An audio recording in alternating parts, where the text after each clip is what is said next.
It's game day, Ravens fans. The second season, the postseason, is finally here. Let's talk about it. What's going on, everybody? Welcome back to TTB Ravens Media, bringing you Ravens content every single day. This video was supposed to come out on Friday. Obviously, today it's getting posted on Saturday. I do apologize. I'm not at my house, so I'm in a different recording spot, and I can't charge my computer at this spot. I have to move it, and so when I was editing the video yesterday and making things, I forgot to move it back to be able to charge. Normally, I'm able to charge at my normal desk, so I went to record the video. It was completely dead, and I was unable to really make the time work to be able to wait for it to charge, get it back over, so then I could edit things. So, sorry about that. Wanted to put this video out and, still get my thoughts and opinions on the three keys for the Baltimore Ravens, offensively and defensively, in the game against the Texans. But don't worry, Joshua and I are still going to be going live. I think it'll probably be around 3:30 p.m. We'll try and do it an hour before the game. We're also going to do a post-game stream right after the game rather than waiting. It's the postseason. We want to get our thoughts out right away, and hopefully the Ravens win. But obviously, if knocking on a lot of wood right there, if the Ravens were to lose, you guys can hear our thoughts and analysis right away, and we can. I'm not even putting that out there, all right? We're knocking on wood again. So let's jump right into it. When I'm looking at this game, obviously the Houston Texans is a very, very good football team. They're a very hot football team. They've got great players on that football team, including rookie superstar C.J. Stroud. But let's start off on the offensive side of the ball. I think the first thing that the Ravens need to do is they need to start fast, okay? Because if you're thinking about all of the Ravens postseason games with Lamar Jackson, they have started slowly. This is not a critique on Lamar. This is a broad statement on the team as a whole and how they have started the football games. Even in the game against the Tennessee Titans where they won, when you look back and watch it, because I remember that being like, Ravens won pretty convincingly. I wasn't too worried about it. And then I was rewatching parts of it, especially that Lamar Jackson touchdown run he had. That was fantastic. I'm looking at it, I'm like, wait a minute, the Ravens are down 10-3 at the end of the first half. And then I'm like thinking about it, and I'm like, come to think of it, I remember the Ravens struggling in the first half. And I was like, it's happening again. They were able to turn it around. They were able to fix it. But when you look at all of the Ravens games with Lamar Jackson, and the reason why I'm saying with Lamar Jackson is those are the recent postseason games, right? We weren't making it with Joe towards the end of his Ravens stint. So that's kind of like the modern Ravens is with Lamar Jackson. But you think about the Chargers game, obviously started slow. The Tennessee Titans game, the first one, started very, very slow. The Bills game, we had the pick six down 3-10, I believe it was, at the end of the first half. Again, really slow start. You know what the benefit is now? We don't have Greg Roman, right? I think teams were able to game plan for the Baltimore Ravens when we had Greg Roman and they knew exactly what we were going to try to do. We would then adjust and we were able to kind of make games out of it. Even when the Ravens, it looked like they were destroyed. Best example is that Chargers game. The Ravens had the ball in a one-possession game with under 2 minutes left in that game. And it wasn't like, oh, they got the ball with 5 seconds left. It was like, oh, no, they have a chance to tie this game. Joey Bosa ends up getting the big strip sack and ends it. But like they were still able to come back, make a game out of it. But I think the first key thing, start fast. And Todd Monken has done a great job throughout his career, especially at Georgia, in those big game situations. Go watch the college football playoff highlights or games with Georgia. When Todd Monken was there, they had some really unique play calling. And I think he's going to have to bring that out for this first drive. I don't want to see some cookie cutter standard Ravens offense. I want to see something where you try and start with a punch, right? Look at what the Houston Texans actually did against the Indianapolis Colts in Week 18. First play. Long, I think it was a 75, maybe it was a 55-yard touchdown pass over the top on a deep post. Try something big. Make a splash. Don't go in there lackadaisically and allow the Houston Texans to get up on you. That's the first key thing for the Baltimore Ravens offense. The second thing for the Baltimore Ravens offense, huge key, is to not lose your identity. One of the biggest issues the Ravens have had in postseason games has been the loss of identity on the offensive side of the ball. Now, once again, that comes down to Greg Roman struggling, but I think it also comes down to John Harbaugh a little bit as well. I think some of the play calling decisions after, especially in that first Titans game in 2019, if you remember, Mark Ingram got injured. And the Ravens, who had Gus Edwards still at the time, they stopped running the football. They were just like, we lost Mark Ingram. Let's work around it and let's just start throwing the ball. And I understand they were down, but they were running the ball well in that football game. It was not something that I was watching and I was going, man, we just can't run. It was like, we're running the ball okay. Like Gus isn't a bad running back. We still have Gus Edwards. I understand that we don't have Keaton Mitchell and we don't have J.K. Dobbins. We don't have our main guys. We got Gus Edwards, we got Justice Hill, and we have Dalvin Cook. Even if one of them gets injured, continue to try to run the football. Now, if it gets established that, hey, the Houston Texans are just shutting this down, don't force it. Don't go out there and just be like, we must run the football. This is our identity, right? The Ravens' identity this year has been balanced. Maintain that balance. Now, lean on what's helping you and what is doing the best, right? If play action is working really well, lean into the play action. But don't just abandon the run game if a couple of things start happening that are poor, right? Continue to run the football, maintain your game script, as long as it's relatively working. If the Texans come out and they shut down everything, yeah, maybe you have to mix it up. But don't just abandon your identity throughout the entire game. Continue with the short passes, continue with the runs, and don't lose that sense of what being a Raven has been this entire year based off of one drive or a couple of plays. And that's a huge thing for an offensive coordinator in their first playoff game with a new quarterback and new team. And then finally, I think the biggest thing, 2 hands on the football. All right? Catch the ball. I think all Ravens fans know this. I had to bring it up. We have had a lot of problems with drops in the postseason. We gotta be smart. You gotta keep 2 hands on the ball. You gotta follow it through. I know we've got, players that have struggled off and on with some drops this year. They've done better recently. Again, I'm knocking on wood. But Zay Flowers, Rashad Bateman, they've had a couple of games, not like streaks, but like a couple of games where they've had some drops. Most notably that Steelers game. I want to see them concentrated, ready to go, and hauling in the footballs, because that was the biggest reason why they lost in 2019. The Ravens had 7 or 8 drops in that game, depending on which ones you classify as drops, and there were a lot of big plays in there. And that was one of those things where it was like Lamar Jackson had 500 total yards in that game, and there were a ton of drops on plays that could have gone for 60, 70 yards. You're like, well, what are you going to do when you're dropping passes like that? Not catching passes. Now, am I saying that if Lamar throws a jump ball to Odell on the sideline, he has to catch that 100%? No, that's not what I'm saying, right? Obviously, it would be great if Odell comes down with some crazy circus catch. Yes. What I'm talking about is 2 hand. Like if Odell wants to try a one-handed catch, fine. If Isaiah Likely wants to try a one-handed catch, fine. I'm talking about when they're wide open in the end zone, put 2 hands on the football and come down with it. That's a huge thing. That is something that the Ravens in the playoffs in the past have struggled with. Get 2 hands on the ball. Make sure you come down with those crucial catches, especially when you're open. Whatever if you don't make the difficult contested catch. Like obviously, I'd prefer if you make it, but that's fine. It's the easy catches that has bit the Ravens in the butt or in the behind or in the ass, however you want to say it, in recent years. Now let's actually recap before we move on. So recap: start fast, maintain your identity, and catch the football. That's the offense. Ravens do that, they win. Now let's look over to the defensive side of the ball. First key is very obvious, but it's don't allow the big play.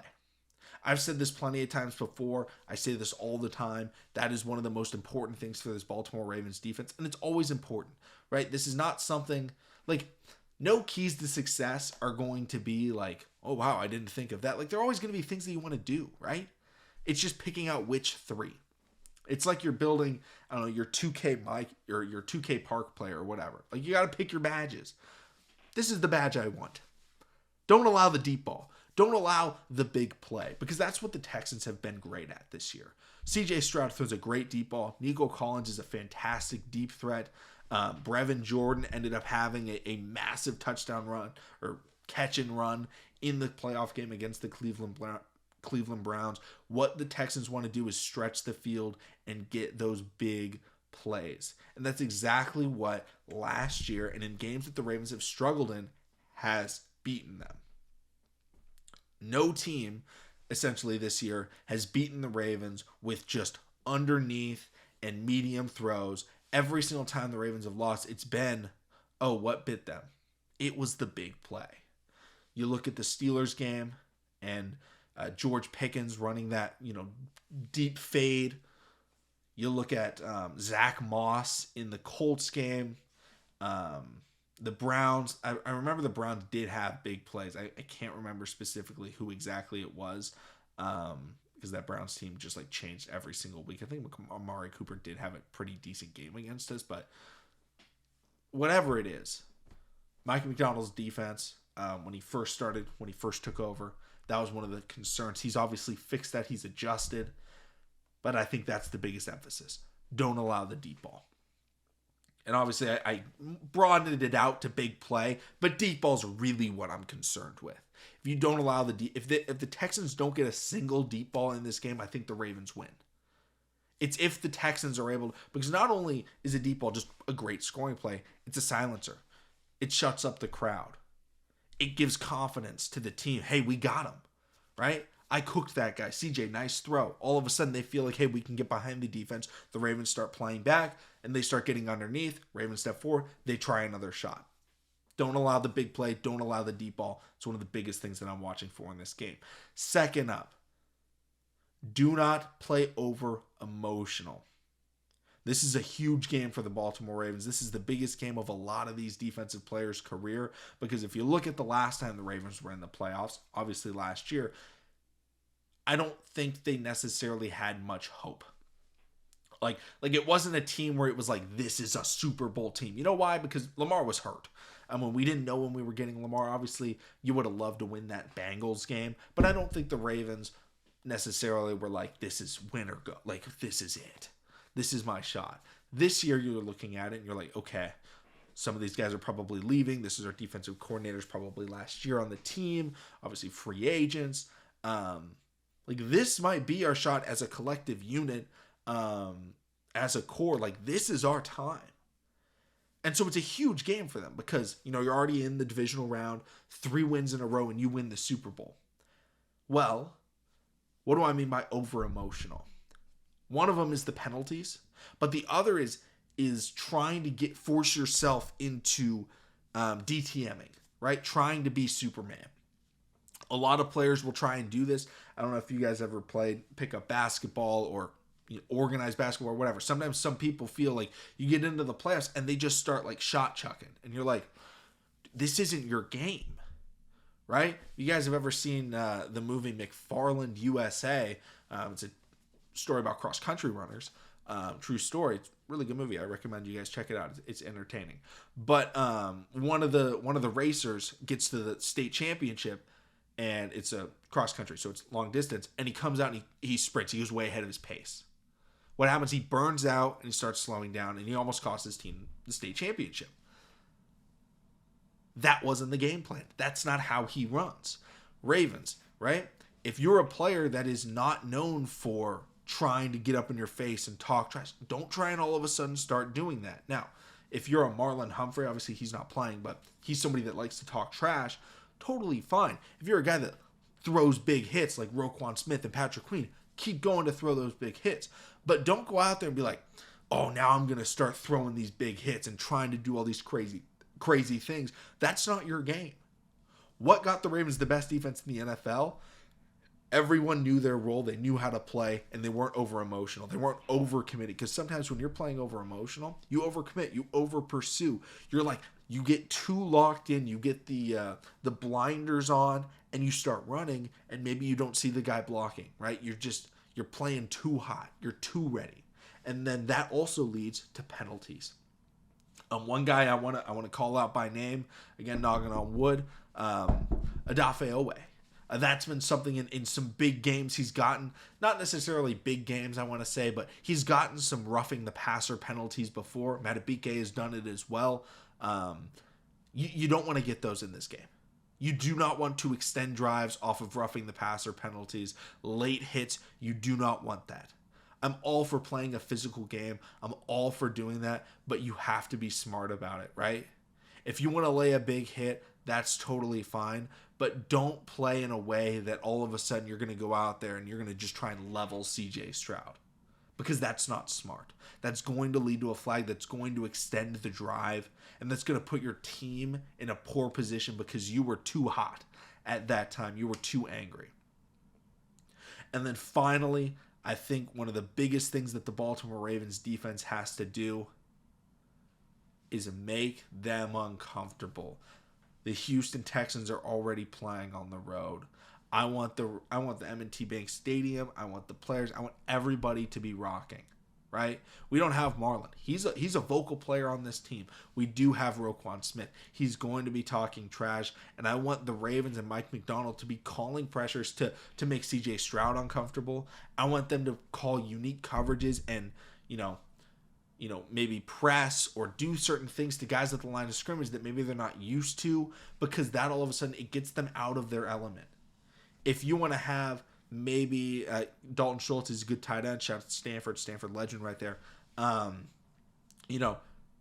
someone bump Schultz, right? Before they start their pass rush, throw him off his route. You see that a lot with, more of the, super high-end tight ends like the Travis Kelce's and George Kittle's. But you can do that to Schultz, right? Have Patrick Queen start on the end and bump him off his route just to throw off the timing. It makes them uncomfortable. What happens when you're uncomfortable? You panic sometimes. Sometimes it just forces you to go, okay, I don't want to throw to that side because the timing's off. Instead, I'm going to look somewhere else. Or you go, ooh, it freezes you for just half a second. Pressure comes in, and either you get sacked or you have to throw it away. Or you throw up a pass that maybe you wouldn't necessarily do if you were, as comfortable. You're playing at home. Everything in the play is going right. You snap the ball, you do your 3-step drop, and you see that's cover 3. I know what player I'm supposed to be reading. This is what I'm doing. But if all of a sudden you snap the ball, you may recognize, okay, cover 3, and then you see Dalton Schultz bumped off his route, and you're like, okay, well, in this cover 3, we're running a flood. I'm trying to read the guy on the outside, whether he's going up, playing low or playing high. All of a sudden the timing's off with that, and you're like, again, you're just uncomfortable. Guys aren't gonna freeze. They're not gonna just like spike the ball into the ground out of frustration. But the NFL is a game of inches. It's a game of microseconds. All of a sudden, being uncomfortable leads to more pressure. When you get more pressure, you're gonna start feeling, phantom pressure, right? Someone's probably coming. Even if they aren't. Speeds up the internal clock of the quarterback. They throw some passes too early. Potentially they throw some poor passes, some interceptions. That's what you want to do in this game. You want to be loud. You want them to get false starts. You want the Houston Texans offense, a young offense, to get uncomfortable. This is not something that is easy to do. Okay? I'm like, when I do these keys to success, I'm not saying that these are just easy keys. This will be easy to lock in. I'm saying if you do these 3 things, you're going to have success and probably win the game. That does not mean it's easy, right? Like, I could go out here and say, put up 50 points, or keys to success, don't allow any touchdowns. Obviously, they would sound ridiculous, but keys to success aren't just like, throw a jump ball to Odell Beckham Jr. 3 times in this game. It's not analytical. It is how the game flows. It is not something that you can just control as a coach. It's something you're trying to actively pursue to get that key, right? To get that, bonus, that power up, whatever. Baltimore Ravens, on defense, keys to success is you want to be disciplined. You want to force the Texans to not be comfortable. And you want to stop the deep ball. Those are the keys to success on defense. Everybody, thank you all so much for watching. Subscribe for more Daily Ravens content. We'll be live before the game here on TTB Ravens Media. Bring your friends, bring some food. Watch the show. It's going to be a good time. And then we are ready for Ravens football. It's been a while. Thank you all so much. I'll see all of you again then.